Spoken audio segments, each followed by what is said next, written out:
बिस्मिल्लाहिर्रहमानिर्रहीम। अस्सलाम वालेकुम वरहमतुल्लाहि वबरकातुहू। अगर अमर सिंह गिरफ्तार हो गया और उसने हमारे खिलाफ जुबान खोल दी तो आकाश टूट पड़ेगा। क्या अमर सिंह एतबार का आदमी नहीं? राजा देवबल ने पूछा। सरब लगाने वाले हाथ मजबूत हों तो चट्टानें भी टूट जाती हैं। ठाकुर बलराम सिंह, जो 60 साल की उम्र में भी अज़्म हिम्मत का पहाड़ था, खुद भी इस वक्त बिखरी हुई चट्टान नजर आ रहा था। सुल्तान को दिल्ली से आए हुए कितने दिन गुजर चुके हैं? राजा देवबल ने ठाकुर से सवाल किया। कोई 10-12 दिन, बलराम सिंह ने बेदिली से जवाब दिया। तो फिर अमर सिंह इस दुनिया में मौजूद नहीं। राजा देवबल ने पुर यकीन लहजे में कहा। अगर वो जिंदा होता तो अब तक। भगवान करे ऐसा ही हो। ये कहते हुए बलराम सिंह ने खाली प्याला उठाया और दीनानाथ की तरफ बढ़ाते हुए बोला, स्वामी से भर दे, आज मन बहुत उदास है। दीनानाथ किसी खिदमतगार की तरह सुराही से शराब डालने लगा। राजा देवबल कुछ और बात कहना चाहता था, मगर ठाकुर बलराम सिंह ने हाथ के इशारे से उसे रोक दिया। महाराज, फिर किसी वक्त। आप नहीं जानते कि मौत हमारे दरवाजे पर खड़ी है। पहले तो पता चल जाए कि अमर सिंह जिंदा है या मर गया। आप मुत्तमिन रहें, मुझसे जो कुछ बन पड़ा जरूर करूंगा। फिलहाल आप साधुओं का लिबास पहन ले। कोई नहीं जानता कि अगले लम्हे क्या होने वाला है। यह कहकर ठाकुर ने मंदिर के एक सेवक को आवाज दी। सेवक कमरे में दाखिल हुआ तो बलराम सिंह ने राजा देवबल की तरफ इशारा करते हुए कहा, ये बनारस के जिम्मेदार हैं, देवी के दर्शन के लिए आए हैं, इन्हें इनके कमरे में पहुंचा दो। जब सेवक राजा देवबल को लेकर चला गया तो स्वामी दीनानाथ ने सरगोशी करते हुए कहा, यह मुसीबत कहाँ से आ गई ठाकुर? इसे कल सुबह होते ही टाल दे। मुझे तो ऐसा लगता है कि मेरा वक्त करीब आ गया है। स्वामी, अगर तू इसी तरह डरता रहा तो वक्त से पहले तेरा दम घुट जाएगा। ठाकुर ने तख्त लहजे में कहा, राजा देवबल मुसीबत नहीं, हमारी तहरीक का सरप्रस्त है। अब तक लाखों रुपए दान कर चुका है। हमें इसका काम करना ही होगा। क्या हम इसके साथ मिलकर सुल्तान से जंग करेंगे? स्वामी दीनानाथ को भी गुस्सा आ गया था। जंग तो नहीं करेंगे, मगर अपने मोहसिन को इस सारे वक्त में तन्हा भी नहीं छोड़ेंगे। ठाकुर बलराम सिंह उठा और लड़खड़ाता हुआ अपने कमरे की तरफ चला गया। जब स्वामी दीनानाथ तन्हा रह गया तो उसकी समात में उसके गुरु के अल्फाज गूंजने लगे। सुल्तान अल्तमश को कोई शिकस्त नहीं दे सकता, वो सबसे बड़े फकीर की दुआओं के साए में है। फिर ये गूंज इतनी बढ़ी कि उसे दरो दीवार चीखते हुए महसूस होने लगे। आखिर स्वामी दीनानाथ ने तय कर लिया कि अगर राजा देवबल ने किसी खतरनाक काम का कहा तो वो यहाँ से फरार हो जाएगा और सुल्तान के कदमों में पनाह ढूंढेगा। उसी रात सुल्तान अल्तमश ने बहराम गौरी और सैफुद्दीन ऐबक को अपनी मखसूस नशिस्तगाह में तलब किया। रज़िया सुल्ताना वहाँ पहले से ही मौजूद थी। शहजादी की मौजूदगी का एहसास करके बहराम गौरी की हालत गैर हो गई। कोई 1.5 साल बाद उसने अपनी महबूब को इस कदर करीब से देखा था। गौरी, तुम कुछ बीमार नजर आते हो। सुल्तान ने अपने नायब सिपह सालार को मुखातिब करते हुए कहा। थक गया हूँ हुजूर वाला। बहराम गौरी ने बड़ी मुश्किल से अपने आप को संभाला। शहजादी ने नकाब के पीछे से अपने अतालीक को देखा। गौरी बहुत बदल गया था। सुर्ख सफ़ेद रंगत धुआं धुआं हो रही थी। ग्वालियर के मुहासरे के दौरान सर पर तेज धूप और सीने में हर वक्त भड़कती हुई आग ने गौरी शहजादे को जला कर रख दिया था। अमर सिंह ने जुबान खोली। सुल्तान के चेहरे पर तशवीश के आसार नजर आ रहे थे। उसकी खामोशी की वजह से मेरे कई ज़रूरी कामों में ताख़ीर हो रही है। मैं ग्वालियर से बराह रास्त मालवा पर हमला करना चाहता था, मगर इन बदबख्तों की वजह से मुझे दिल्ली वापस लौटना पड़ा। सर से पांव तक जख्मी है, मगर सर नहीं झुकाया। बहराम गौरी ने मुख्तसरन अर्ज किया। उसे जुबान तो खोलनी ही पड़ेगी। ये कहकर सुल्तान उठ खड़ा हुआ। मेरे साथ आओ, मैं दिखता हूँ। रज़िया सुल्ताना ने रुख्सत की इजाज़त तलब की। तुम भी आओ बेटी, तुम्हारे लिए हर सूरत हाल का जानना बहुत ज़रूरी है। सुल्तान अल्तमश ने मुड़कर रज़िया सुल्ताना से मुखातिब होकर कहा, यह उन्हीं राजपूतों का सरगना है जो मुसलमानों का लिबास पहनकर अक़ब से मुझ पर हमला करना चाहते थे। सुल्तान अल्तमश अपने कमरे से बाहर आया। रज़िया सुल्ताना बाप के पीछे पीछे चल रही थी। सैफुद्दीन ऐबक और बहराम गौरी कुछ फासले पर थे। तवील फासला तय करके सुल्तान किले के उस हिस्से में पहुंचा जहां ज़ेर ज़मीन एक कैद खाना तामीर किया गया था। उस कैद खाने में खतरनाक किस्म के कैदी रखे जाते थे। अमर सिंह भी उस जगह कैद था। सुल्तान ने राजपूत नौजवान पर नजर डाली। अमर सिंह का पूरा जिस्म जख्मों से भरा हुआ था। बैक वक्त कई इंसानों के कदमों की चाप सुनकर उसने सर उठाया। सुल्तान को अपने सामने पाकर अमर सिंह की आंखों में नफरतों का तूफान करवटें लेने लगा। 100 बार मुझे कत्ल करो और 100 बार जिंदा करो, मगर वही एक हरफ इनकार, इसके सिवा कुछ नहीं। शदीद नकाहत के सबब अमर सिंह की जुबान लड़खड़ा रही थी, मगर तेवर बहुत खतरनाक थे। मैं तेरी मर्दानगी की कदर करता हूँ अमर सिंह। सुल्तान का लहजा नरम था।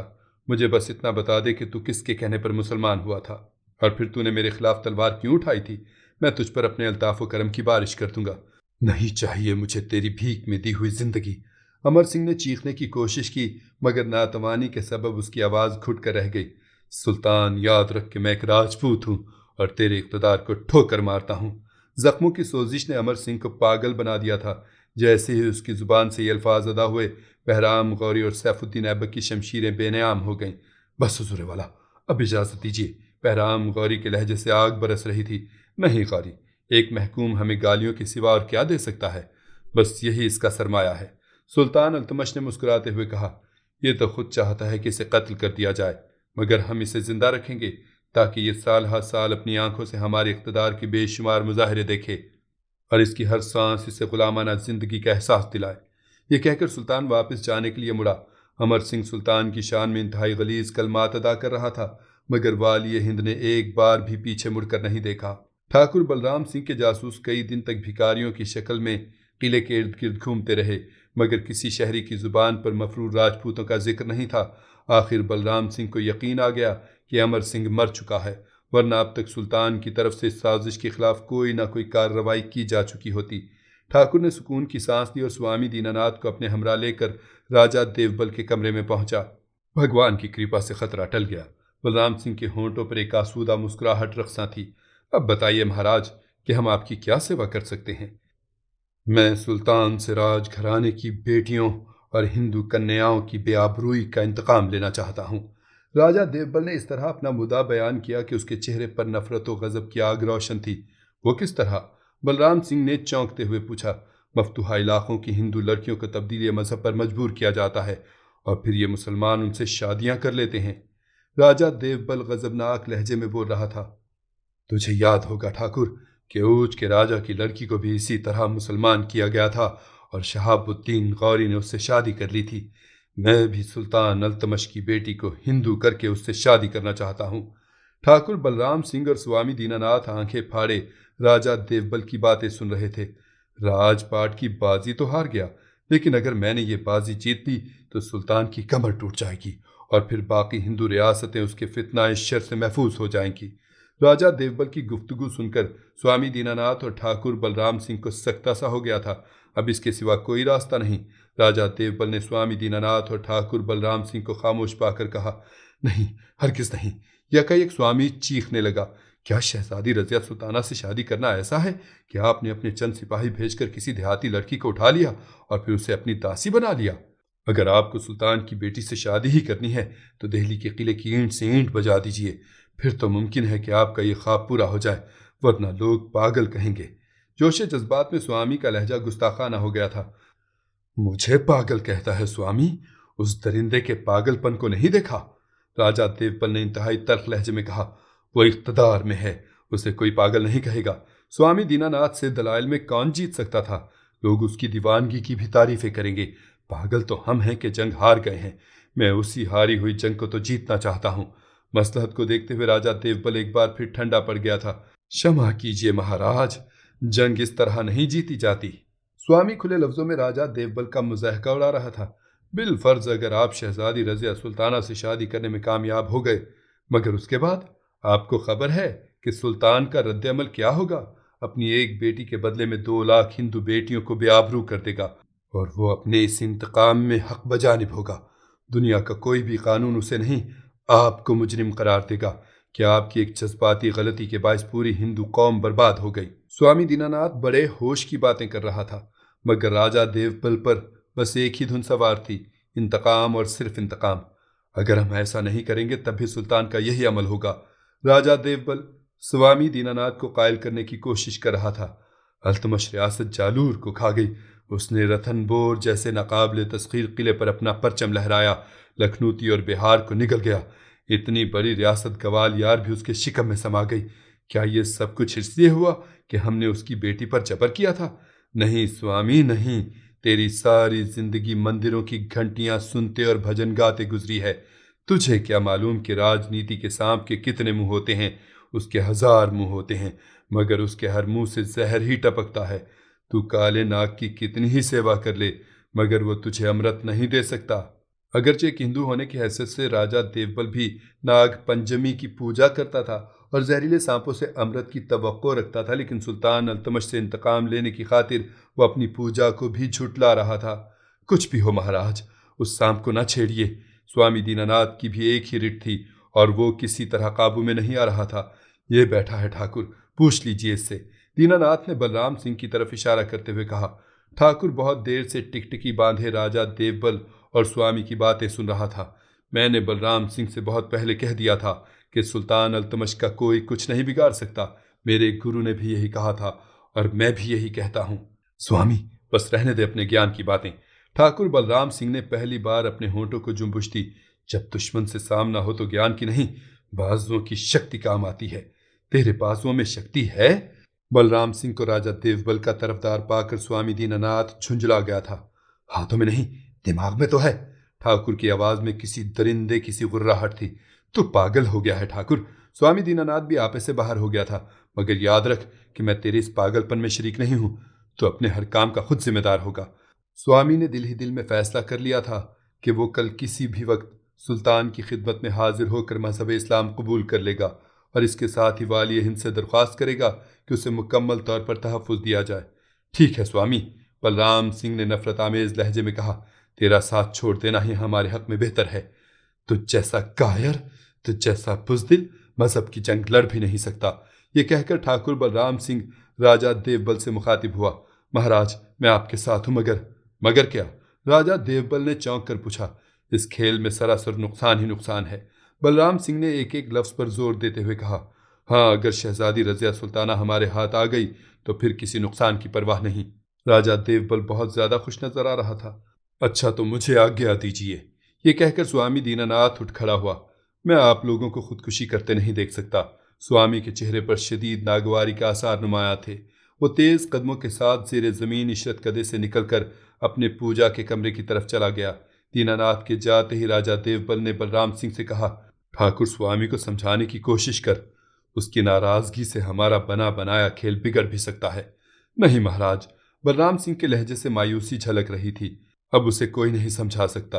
वो पहले भी हमें रास्ते में छोड़कर भाग जाने की धमकियां देता रहा है। क्या करें, देवताओं की यही मर्जी है। शहजादी की कनीज़े खास फिरदौस ने रात के पिछले पहर नायब सिपह सलार बहराम गौरी के दरवाजे पर दस्तक दी। बहराम गौरी घबरा कर उठा और फिर जब उसने फिरदौस को अपनी नज़रों के सामने पाया तो हैरत ज़दा रह गया। तुम इस वक्त? बहराम गौरी एक तरफ हट गया और उसने फिरदौस को अंदर आने का रास्ता दे दिया। अभी कुछ देर पहले शहजादी आलिया की खिदमत से फुर्सत मिली है। फिरदौस की सांसें चढ़ी हुई थीं। बहराम गौरी ने दरवाज़ा बंद कर लिया और फिरदौस के करीब आ गया। खुदा का शुक्र है कि आप किला मुअल्ला में मुकीम हैं। फिरदौस की आंखों में नाकाबिले बयान मुसर्रत करवटें ले रही थी। अगर फौजी छावनी चले गए होते तो मुझे आप तक पहुंचने में सख्त दुश्वारियां पेश आती। हाँ फिरदौस, चंद दिनों का बसेरा है, फिर वही महाज जंग होगा या फौजी छावनी। मगर तुम इस वक्त कैसे आई हो? बहराम गौरी का लहजा सर्द था। फिरदौस का दिलकश चेहरा बुझ कर रह गया। वो चंद लम्हों तक पलकें झपकाए बगैर बहराम गौरी को देखती रही। फिर बहुत आहिस्ता से बोली। मुझे तो उम्मीद थी कि शहनशाह याद फरमाएंगे, मगर जब वक्त गुजरता चला गया तो एहसास हुआ कि शहनशाह शहनशाह होता है और कनीज़ कनीज़। मैं शहनशाह नहीं हूँ फिरदौस। बहराम गौरी ने कनीज़ के जज्बा अक़ीदत को नज़रअंदाज करते हुए कहा। मैं पहले भी कह चुका हूँ कि तुम मुझे इस लक़ब से याद ना किया करो। मैं भी वजाहत कर चुकी हूँ कि मेरे ताजदार दिल सिर्फ आप हैं। फिरदौस के लहजे में बड़ा तासुर था। जिस्मी गुलामी का अहद सुल्तान शमसुद्दीन अल्तमश के साथ, मगर दिल की ममलकत आपके लिए। चलो यूं ही सही। बहराम गौरी के होंठों पर एक अफसुर्दा सी मुस्कुराहट उभर आई। मैं भी तुम्हें याद करता हूँ, मगर शरीके दिल नहीं कर सकता। बेखबर लड़की, मेरी मजबूरियों को समझने की कोशिश कर। बहराम गौरी का लहजा किसी कदर सख्त था, मगर इससे खुलूस दिल नुमाया था। मैं भी तो मजबूर हूँ शहनशाह। फिरदौस ने बहराम गौरी के सामने अपना दामन फैला दिया। मैं तो सिर्फ आपकी तवज्जो की भीख मांगती हूँ। मेरी मोहब्बत को इस बात की सनद दे दीजिए कि मेरे दिल पर आपके सिवा किसी मर्द का साया तक नहीं पड़ा है। तो अजीम है फिरदौस, बहुत अजीम। बहराम गौरी के लहजे में दिल का गुदास शामिल था। मेरे बस में होता तो तेरे ही शबिस्तान दिल की तरफ पलट कर आता, मगर क्या करूं कि मेरे तो सारे इख्तियारात ही चले गए हैं। बस मेरे लिए यही काफ़ी है। फिरदौस ने बेख्तियार होकर बहराम गौरी के कदमों पर सर रख दिया। शहनशाह जब भी लौटेंगे मेरे शबिस्तान दिल का दरवाज़ा खुला हुआ पाएंगे। बहराम गौरी कुछ देर तक सुकूत के आलम में एक ही जाविये से बैठा रहा। फिर जब उसे अपने पैरों पर नमी का एहसास हुआ तो बेचैन हो गया। क्यों बर्बाद करती है इन नायाब मोतियों को?